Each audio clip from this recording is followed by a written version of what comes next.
Hey guys, it's Deb Teal here. What's going on? Just letting you know that I'm going to be hosting a free home buying class on April 13th from 10:15 to 3:45 at the Marysville Public Library. This class is so awesome because you're going to learn about the home buying process and also about down payment assistance programs. Now, what's really cool about this is you're going to receive a certificate from the Washington State Housing Finance Commission just for attending this class. And that will actually help you so that you can get your funds, because if you are using down payment assistance, you do need to take this class in order to get your funds. Also, you do not have to be a first-time homebuyer to take this class. This class is for first-time homebuyers, second-time homebuyers, third-time homebuyers. It's a great refresher.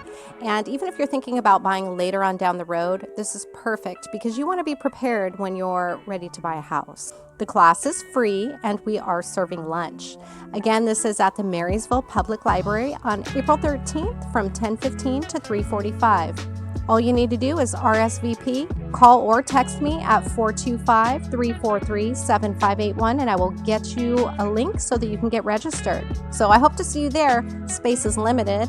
Don't forget to text me, 425-343-7581, and we'll get you that link to get you RSVP'd for the free home buying class on April 13th from 10:15 to 3:45 at the Marysville Public Library. See you then.